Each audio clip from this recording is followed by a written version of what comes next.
Plane नहीं उठ रहा है, पावर कम हो रही है, नहीं बचेंगे। हादसे से ठीक पहले विमान के पायलट ने यह संदेश भेजा था, यह अलर्ट दिया था, लेकिन फिर भी हादसे को टाला नहीं जा सका।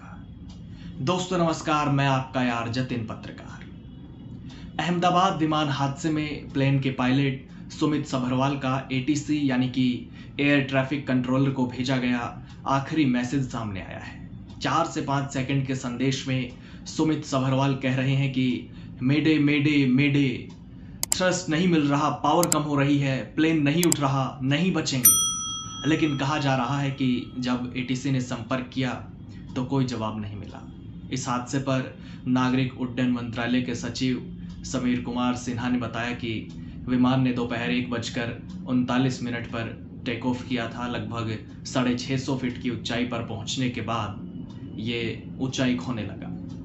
पायलट ने एटीसी को दोपहर 1:39 पर पूर्ण इमरजेंसी की सूचना दे दी थी। एटीसी के अनुसार जब उसने विमान से संपर्क करने की कोशिश की तो कोई जवाब नहीं मिला।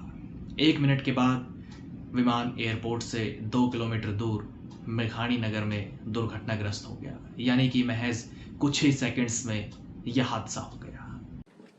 1:39 पर टेक ऑफ किया था और कुछ ही सेकंड्स में लगभग 650 फीट की ऊंचाई पर पहुंचने के पश्चात यह सिंक करने लगा, अर्थात ऊंचाई खोने लगा था। 1:39 में पायलट ने एटीसी को, अहमदाबाद एटीसी को, उसने मे डे अर्थात फुल इमरजेंसी की सूचना दी थी। एटीसी के अनुसार जब उसने विमान से संपर्क करने की कोशिश की, उसका कोई उत्तर नहीं मिला। अहमदाबाद विमान दुर्घटना पर केंद्रीय नागरिक उड्डयन मंत्री राम मोहन नायडू ने आज कहा कि हमारे देश में सुरक्षा के बहुत सख्त मानक हैं। जब ये घटना घटी तो हमें लगा कि बोइंग 787 सीरीज में भी विस्तृत निगरानी की ज़रूरत है। डीजीसीए ने भी 787 विमानों की विस्तृत निगरानी करने का आदेश दिया है। आज हमारे भारतीय विमान बेड़े में 34 विमान हैं। मेरा मानना है कि 8 विमानों की पहले ही जांच हो चुकी है और तत्काल सभी विमानों की जांच की जाएगी। विमान जिस हॉस्टल बिल्डिंग पर गिरा उसमें हादसे के वक्त काफ़ी डॉक्टर, स्टूडेंट्स और बाकी लोग मौजूद थे। इनमें से 34 की मौत हुई है। इसमें मरने वालों का आंकड़ा 275 हो चुका है, जिनमें 241 विमान सवार और मेडिकल कॉलेज के 34 लोग शामिल हैं। फ्लाइट में 12 क्रू मेंबर्स समेत 242 लोग मौजूद थे। इसमें से सिर्फ एक यात्री की जान बची है। आज एक और शव मिला है और ये प्लेन के पिछले हिस्से में फंसा हुआ था। जब हॉस्टल से मलबा हटाया जा रहा था तब ये शव दिखाई दिया। दरअसल डीएनए सैंपलिंग का काम भी लगातार चल रहा है। 200 से ज़्यादा लोगों की डीएनए सैंपलिंग हो चुकी है। मृतकों में काफ़ी विदेशी लोग भी शामिल हैं। उनके परिजन भी अहमदाबाद पहुंच रहे हैं। उनका भी डीएनए सैंपल लिया जाएगा, जिसके बाद शव उनको सौंप दिए जाएंगे। प्लेन हादसे की गहनता से जांच चल रही है। कई एजेंसियां मिलकर जांच कर रही हैं। National investigation agency, Gujarat police, AAIB यानी कि aircraft accident investigation bureau, DGCA, United Kingdom की air accidents investigation branch, United States की national transportation safety board, federal aviation administration, ये सब मिलकर हादसे की जांच कर रहे हैं। अब उम्मीद है कि जल्द हादसे के कारण सामने आ जाएंगे, क्योंकि विमान का एक ब्लैक बॉक्स मिला है। अब उसके सहारे ये जानने की कोशिश की जा रही है कि हादसा क्यों हुआ, किन परिस्थितियों में हुआ, उस समय विमान की स्पीड क्या थी, पायलट क्या बात कर रहे थे। मैं आपको बता दूं कि ब्लैक बॉक्स क्या होता है और इससे क्या क्या पता लगेगा। ब्लैक बॉक्स ऑरेंज कलर का होता है। किसी भी विमान हादसे की जांच में यह सबसे अहम भूमिका निभाता है। ब्लैक बॉक्स की भूमिका सबसे अहम होती है। इसे ऐसे डिज़ाइन किया जाता है कि खतरनाक क्रैश होने के बावजूद भी इसे कोई नुकसान ना हो और ये सुरक्षित रहे।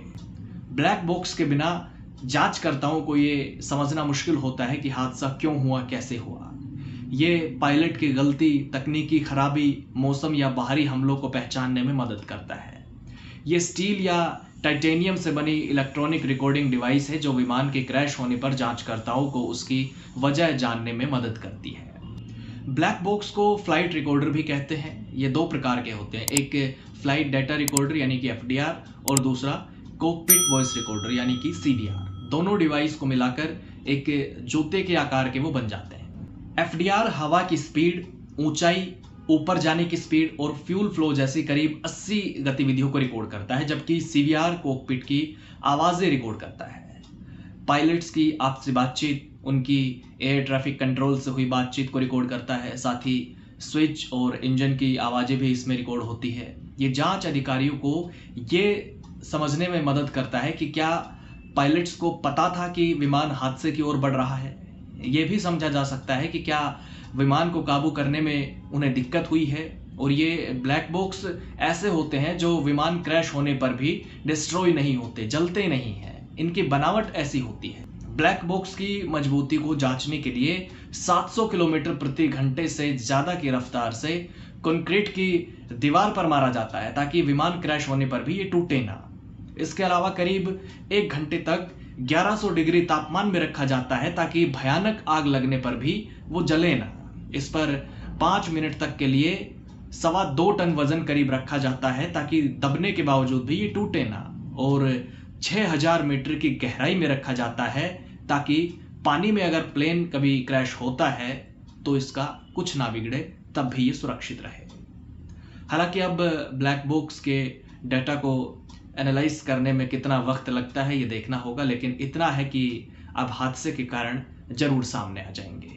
इसके अलावा इंडियन मेडिकल एसोसिएशन की गुजरात ब्रांच ने टाटा सन्स के चेयरमैन एन चंद्रशेखरन को एक लेटर लिखा है। आईएमए ने कहा कि अपनी जान गंवाने वाले यात्रियों के परिवारों को 1 करोड़ रुपए के मुआवजे की घोषणा और बीजेएमसी कॉलेज हॉस्टल के रेनोवेशन में मदद के लिए आपका आभार व्यक्त करते हैं। साथ ही उन छात्रों के लिए भी आर्थिक मदद की उम्मीद करते हैं जो हॉस्टल में प्लेन क्रैश में मारे गए या फिर घायल हुए।